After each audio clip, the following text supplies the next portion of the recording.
ಯೋಗೇಶ್ವರ್ ಅವರ ಹೇಳಿಕೆಗೆ ಸಚಿವ ದಿನೇಶ್ ಗುಂಡೂರಾವ್ ಕೂಡ ಪ್ರತಿಕ್ರಿಯೆಯನ್ನ ಕೊಟ್ಟಿದ್ದಾರೆ. ಅವರು ಕೂಡ ಆಪರೇಷನ್ ಕುರಿತಂತೆ ಏನ್ ಮಾತಾಡಿದ್ದಾರೆ ಅನ್ನೋದ್ರ ಡೀಟೇಲ್ಸ್ ಬರ್ತಾ ಇದೆ ನೋಡಿ. ರಾಜಕೀಯ ಭವಿಷ್ಯದ ದೃಷ್ಟಿಯಿಂದ ಹೊರಗೆ ಬರ್ತಾರೆ, ನಮ್ಮ ಪಕ್ಷಕ್ಕೆ ಬರೋರು ಬರ್ತಾರೆ. ಸಿದ್ದರಾಮಯ್ಯ, ಚಲುವರಾಯಸ್ವಾಮಿ, ಬಾಲಕೃಷ್ಣ ಎಲ್ಲ ಬಂದಿಲ್ವಾ, ವಲಸೆ ಬಂದಿಲ್ವಾ ಅಂತ ಕೇಳಿದ್ದಾರೆ ಅವರು. ಜೆಡಿಎಸ್ ನಲ್ಲಿ ಬೇರೆ ಯಾರಾದ್ರೂ ಬೆಳೆಯೋದಕ್ಕೆ ಸಾಧ್ಯ ಇದೆಯಾ ಅಂತ ಕೂಡ ಕೊಂಕಾಡಿದ್ದಾರೆ. ಜೆಡಿಎಸ್ ನವರಿಗೆ ಯಾವುದೇ ಸ್ಪಷ್ಟ ಸಿದ್ಧಾಂತ ಇಲ್ಲ ಅನ್ನೋದು ಮಿನಿಸ್ಟರ್ ವಾದ.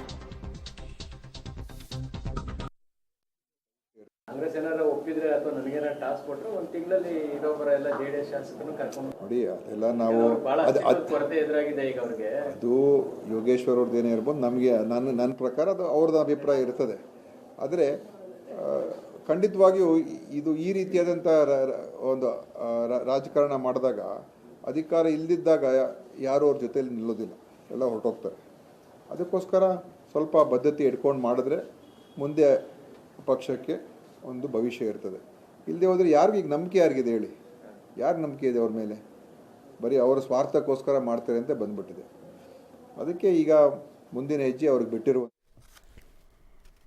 ಯೋಗೇಶ್ವರ್ ಹೇಳಿಕೆ ವಿಚಾರಕ್ಕೆ ಸಂಬಂಧಪಟ್ಟಂತೆ ಡಿಕೆ ಶಿವಕುಮಾರ್ ಕೂಡ ರಿಯಾಕ್ಷನ್ ಕೊಟ್ಟಿದ್ದಾರೆ. ಯೋಗೇಶ್ವರ್ ಹೇಳಿಕೆಯ ಬಗ್ಗೆ ಗೊತ್ತಿಲ್ಲ ಅನ್ನೋದು ಡಿಕೆ ಶಿವಕುಮಾರ್ ಅವರ ಪ್ರತಿಕ್ರಿಯೆ. ಈ ಬಗ್ಗೆ ನಾನು ಮಾತಾಡೋದಕ್ಕೆ ಹೋಗೋದಿಲ್ಲ ಅಂತ ಕೂಡ ಹೇಳಿದ್ದಾರೆ. ಜಿಟಿ ದೇವೇಗೌಡರು ಹಿರಿಯ ನಾಯಕ, ಅವರು ಜೆಡಿಎಸ್ಗೆ ದೊಡ್ಡ ಕೊಡುಗೆಯನ್ನ ಕೊಟ್ಟಿದ್ದಾರೆ. ನಾವು ಈ ಹಿಂದೆ ಅವ್ರಿಗೆ ಆಫರ್ ಅನ್ನು ಕೊಟ್ಟಿದ್ವಿ, ಆದರೆ ದಳದಲ್ಲೇ ಇರ್ತೇವೆ ಅಂದಿದ್ರು.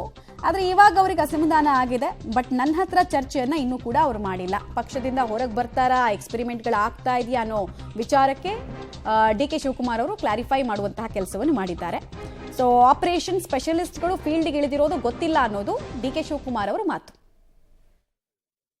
ನೋಡಪ್ಪ, ನನಗೆ ಅದು ಗೊತ್ತಿಲ್ಲ. ನಾನು ಅದಕ್ಕೆ ಸದ್ಯಕ್ಕೆ ನಮಗೆ ಈಗ ಅದ್ರ ಬಗ್ಗೆ ನಾನು ಮಾತಾಡಕ್ಕೆ ಹೋಗುದಿಲ್ಲ.